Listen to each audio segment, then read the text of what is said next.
Dayı burada mişka var aşağıda. Keçiddə. Mişka aparatı. Onu udmağa çalışıram bayaqdan. Ona görə qəpiklər lazımdır. Sağ ol dayı.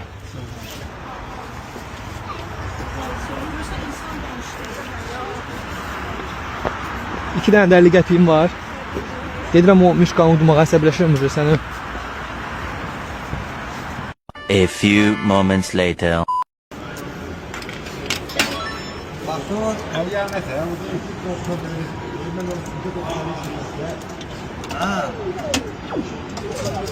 Bak çok geldi gelmedi. Buraya da axırıncı 50 qəpiyimdir. 60'ım sızmadığında.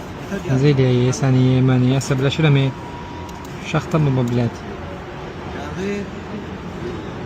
Geldi. Gəldi də. Ay belə yes. Ay belə yox. Ay belə dəli olacam səni. Belə şey yoxdur.